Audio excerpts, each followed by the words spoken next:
It was supposed to be a fun, light-hearted night with friends. But things went south pretty quickly. I am not even sure what came over me, honestly. I guess sometimes I just get a little carried away. I like to be the center of attention. Is that a crime? People love me for it. But that does not excuse what I said. Or maybe it does. Maybe if he paid more attention to me, I would not have to scream for it. Hi, I am Sienna, 31 years old. I work in high-end real estate, selling dreams to people who have too much money and not enough taste. And I am here to tell you about the night I supposedly messed up big time. You know, sometimes you think you are just joking around, just adding a little spice to a boring conversation, but you end up crossing a line you did not even know was there. And then there is the aftermath, where you cannot really take it back, but you still act like it is no big deal. Because admitting it is a big deal means admitting you are the villain. And I am not the villain. I am the victim of a boring life. That is exactly what happened at that stupid dinner party. It all started when we were at the house of one of my clients. A sprawling villa on the coast. Expensive wine, tiny food, and huge egos. My husband Lucas was there too, of course. Lucas is 37. He is a forensic accountant. Yeah, I know. It sounds as exciting as watching paint dry.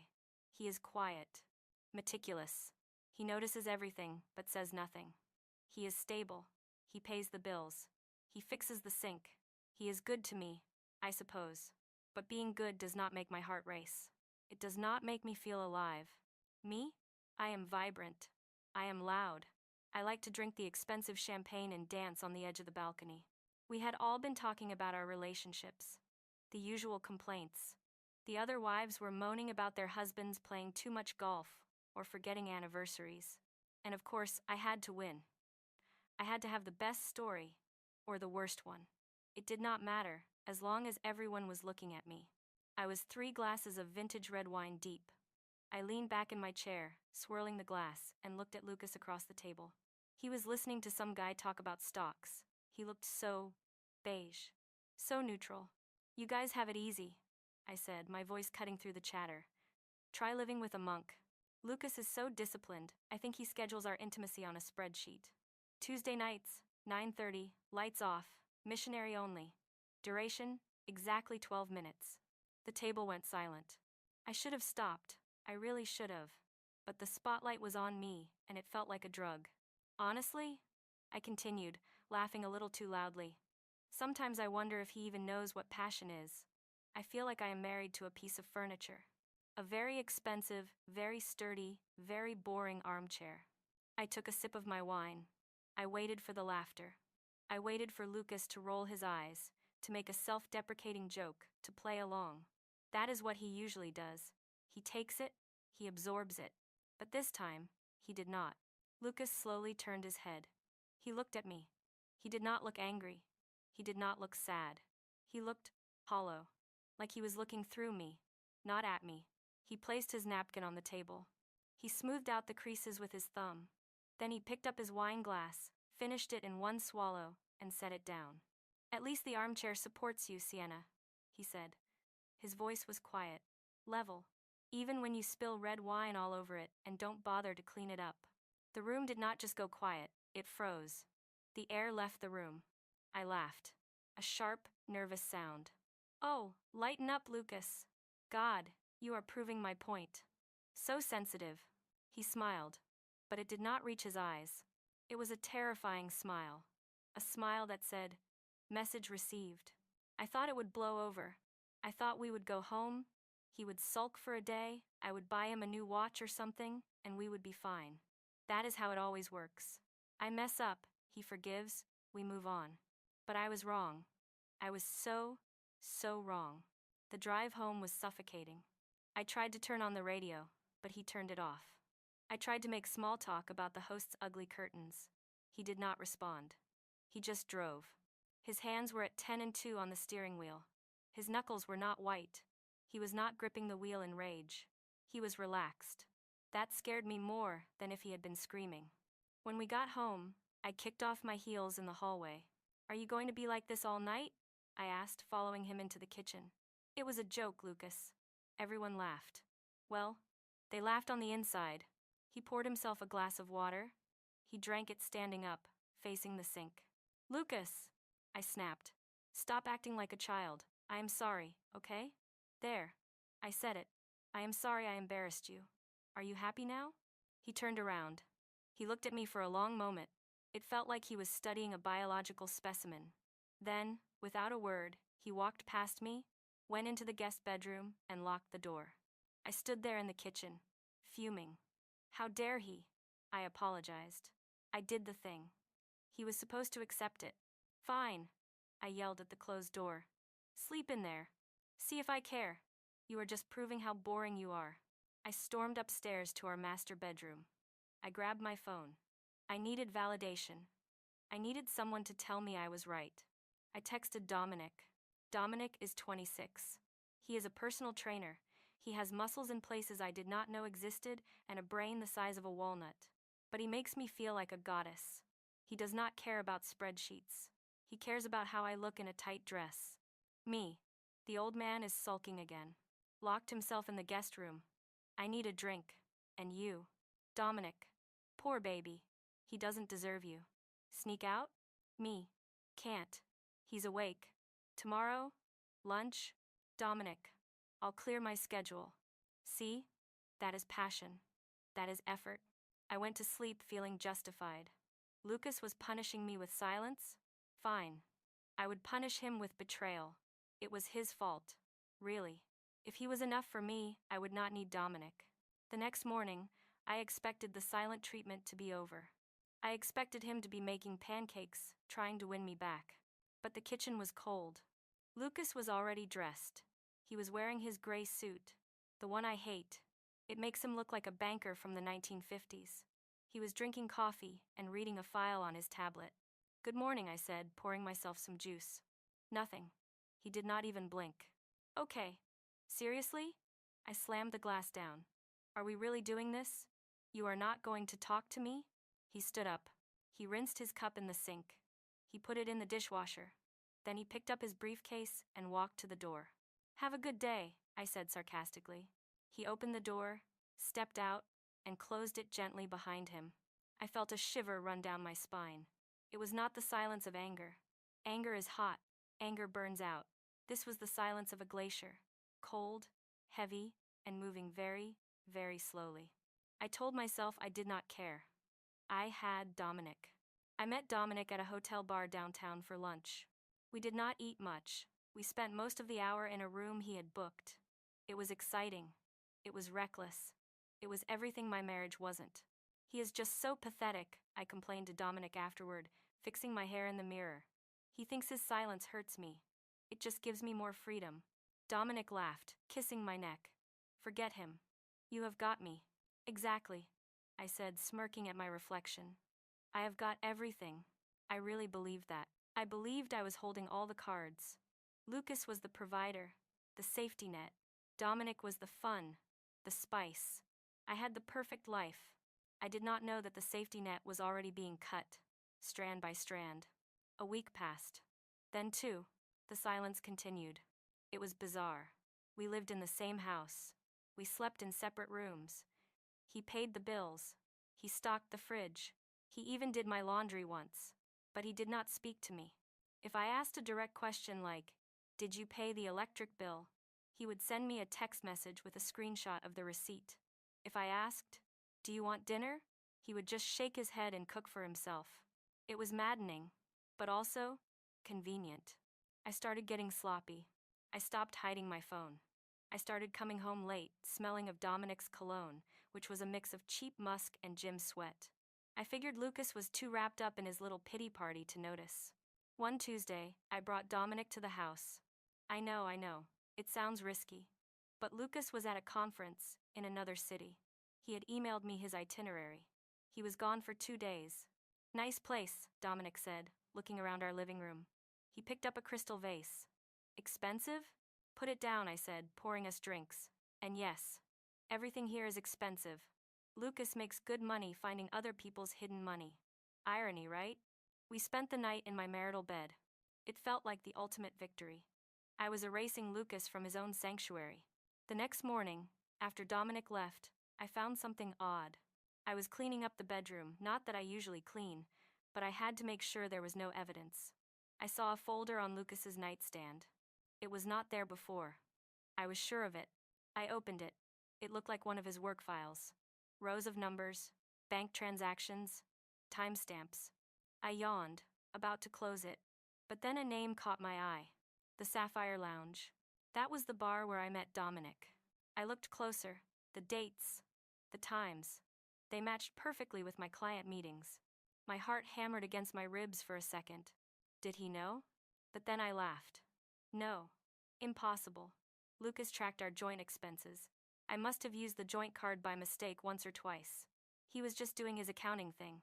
He was probably wondering why I was spending so much on cocktails. I threw the folder back on the table. If he has a problem with my spending, he can say it to my face, I muttered. Oh wait, he doesn't speak anymore. I dismissed it. I was too smart for him. Lucas was a numbers guy. He understood logic, not deception. He could never imagine that his perfect wife was sleeping with a guy who wore tank tops as formal wear. When Lucas came back from his trip, he was the same. Silent, polite, robotic. But there was something new in his eyes. Before, it was hollowness. Now, it was something else. Amusement? We were eating dinner. Well, sitting at the same table while he ate, and I picked at a salad. I am thinking of redecorating the bedroom, I said, testing him. The mattress is getting old, lumpy. I wanted to see if he flinched. After all, another man had been on that mattress 24 hours ago. Lucas looked up from his plate. He chewed slowly. He swallowed. He reached into his pocket and pulled out a brochure. He slid it across the table to me. It was a brochure for a luxury spa resort in the mountains. The Emerald Peak. What is this? I asked. He tapped the brochure. Then he took a pen from his pocket and wrote on a napkin. Anniversary. Next weekend. Packed your bags. I stared at him. Our 5th anniversary was next weekend. I had completely forgotten. A wave of relief washed over me. See? He was trying. The silence, the distance, it was just him processing. And now, he wanted to fix it. He was taking me to a 5-star resort. He wanted to win me back. I smiled. The first genuine smile in weeks. Oh, Lucas, I said, reaching for his hand. He let me touch it for a second before pulling away to drink his water. This is lovely. I really need a break. We need a break.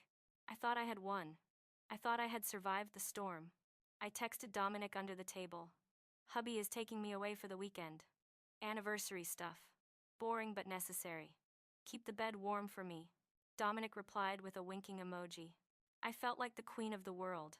I had a husband who spoiled me and a lover who satisfied me. What could possibly go wrong? The drive to the resort was 3 hours. Lucas drove.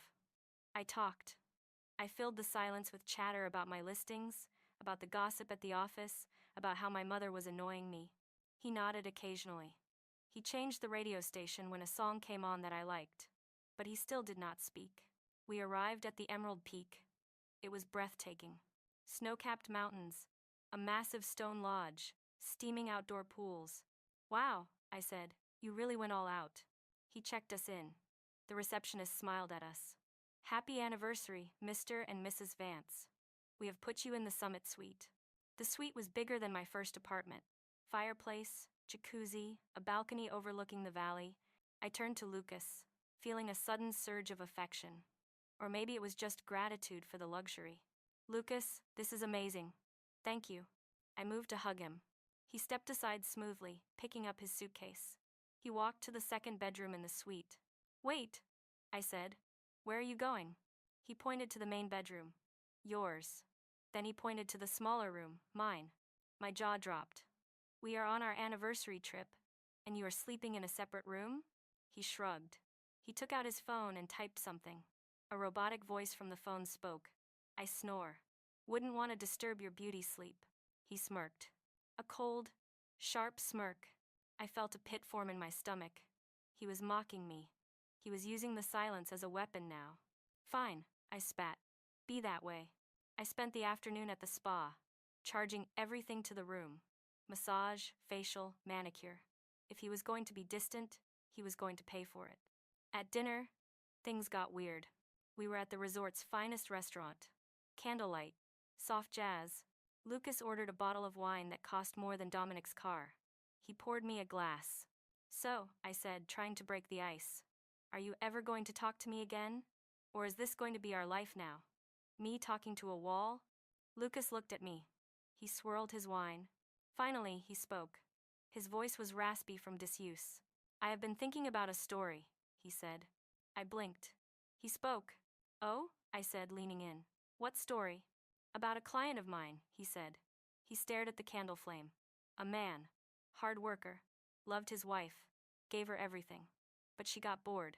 My smile faltered. She found a boy, Lucas continued. A boy with big muscles and a small future. She brought him into their home. She slept with him in their bed. My blood ran cold. My hands started to tremble under the table. That sounds like a cliché, I managed to say. Why are you telling me this? Because of the ending, Lucas said. He looked at me now. His eyes were dark voids. The husband found out. But he didn't get mad. He didn't scream. He just calculated. Calculated? I whispered. He calculated the cost of the divorce, Lucas said. He calculated the value of the assets. He calculated the exact moment to strike to ensure she was left with nothing. Absolutely nothing. He took a sip of wine. Interesting story, isn't it? I couldn't breathe. I felt like the walls were closing in. Lucas, I said, my voice shaking. Are you trying to say something? He smiled again. That terrifying, empty smile. I am saying the steak here is excellent. You should try it. He went back to eating. I couldn't eat. I excused myself and ran to the bathroom. I splashed cold water on my face. He knows, I thought. He definitely knows. But then, the denial kicked in. If he knew, why bring me here? Why spend thousands of dollars on this trip? No, he was just playing mind games. He was insecure. He was trying to scare me. He wouldn't leave me. I was Sienna. I was the best thing that ever happened to him. He would be lost without me. I checked my phone. I needed to delete everything, just in case. But when I looked at my screen, it was glitching. Apps were opening and closing on their own. Then, a message popped up.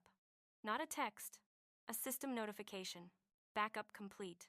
All data transferred to Elvan's external drive. My phone went black.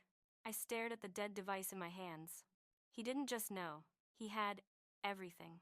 I walked back to the table. My legs felt like jelly. Lucas was paying the bill. He looked calm, serene even. Ready? He asked. My phone died, I said. My voice barely a squeak. That happens, he said. Technology is unreliable. Unlike people. Usually, we went back to the room. I wanted to confront him. I wanted to scream. I wanted to beg. But I was paralyzed by fear. He went into his room and closed the door. I lay in the big, empty bed, staring at the ceiling. We drove back the next day. The silence was different now. It wasn't empty. It was heavy. It was loaded with dynamite. 2 days later, it was my birthday. I had planned this party for months. A rooftop venue, 100 guests, catering, DJ, open bar. I needed this. I needed to feel adored. I needed to forget the terror of the weekend. Lucas had agreed to pay for it all. He was acting normal again. He even bought me a gift. A diamond necklace. See? I told myself as I put it on. He loves me. The story at dinner was just a warning. He wants to keep me. He is fighting for me in his own weird way. The party was in full swing. I was wearing a red dress that cost $3,000. I was holding a martini. I was laughing. Dominic was there. I had invited him. It was stupid, I know. But I needed the thrill. He was standing by the bar, looking hot in a suit I bought him. Lucas was standing near the DJ booth. He was tapping on a laptop. The music stopped. Attention, everyone, Lucas said into the microphone. His voice boomed across the rooftop. The crowd quieted down. Everyone looked at him. Then at me. I beamed. He was going to make a toast. He was going to tell everyone how lucky he was to have me. Today is a special day, Lucas said. Sienna loves surprises. She loves drama. She loves variety. I frowned. Variety? I wanted to give her a gift that truly reflects who she is, Lucas said. So, I made a little montage. A collection of moments that define our last year together. He pointed to the giant projection screen behind him. I smiled. expecting photos of our vacations, our house, me looking fabulous. The screen flickered to life. It was not a photo of us. It was a screenshot, a text conversation. Me. The old man is asleep. I wish you were here to wreck me. Dominic, be there in 10. The crowd gasped. My blood turned to ice. The slide changed. A photo. Grainy, but clear enough. Me and Dominic, kissing in the parking lot of the gym. Another slide. A bank statement, highlighted in red. The Sapphire Lounge, $400.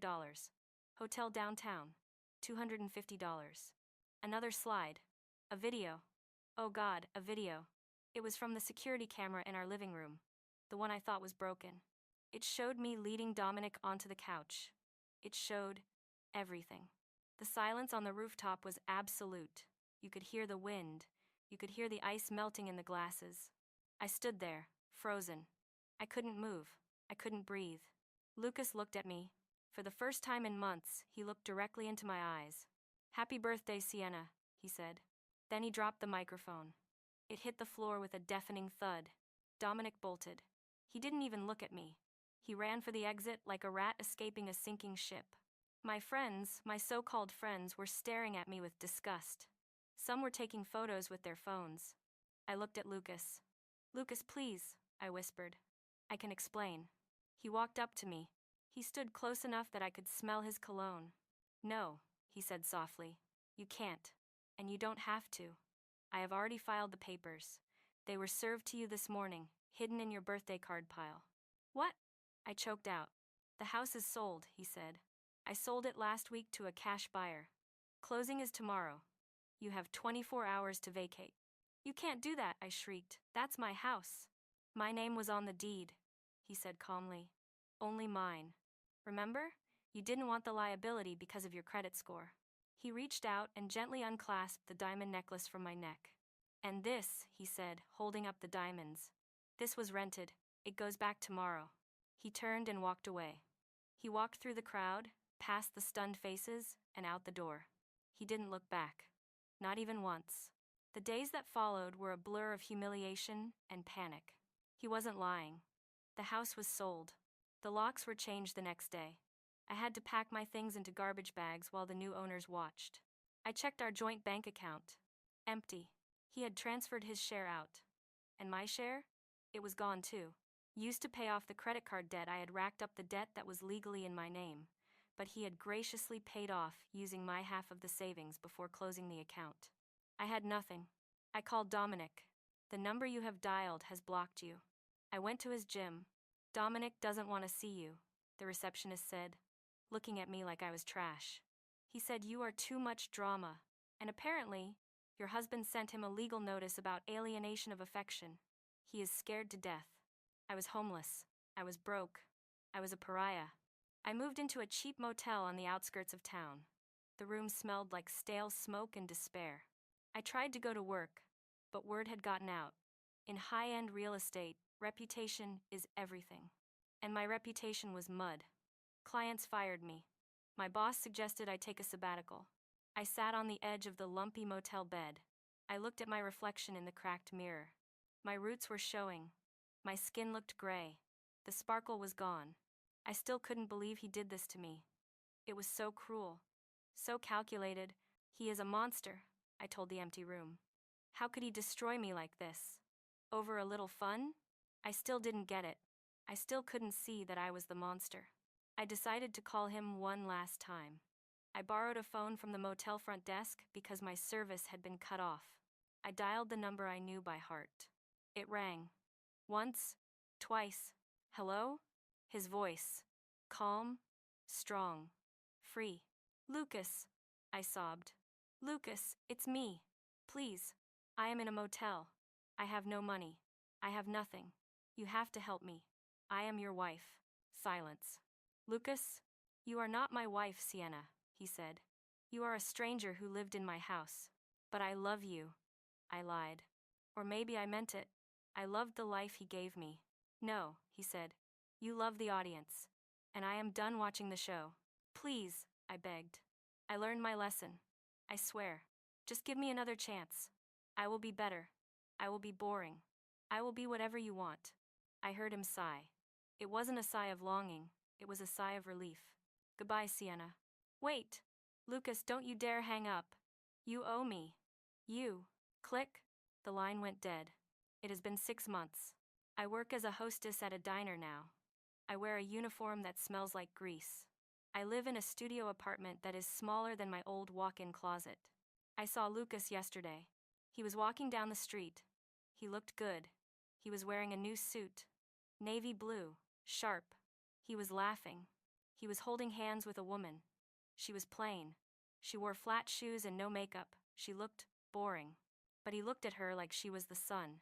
He looked at her the way he used to look at me. Before I opened my mouth, I wanted to run up to him. I wanted to scream. I wanted to scratch that happy look off his face. But I stayed in the shadows. Because for the first time in my life, I realized something. He didn't punish me because he hated me. He punished me because he was done with me. His silence wasn't a game. It was a funeral for his love. And I was the one who dug the grave, shovelful by shovelful. With every lie and every insult, I watched them walk away until they disappeared around the corner. I touched the cheap name tag on my chest. Sienna. I am still here. I am still beautiful, I tell myself. But there is no one left to watch. And the silence is deafening. I guess the joke is on me after all.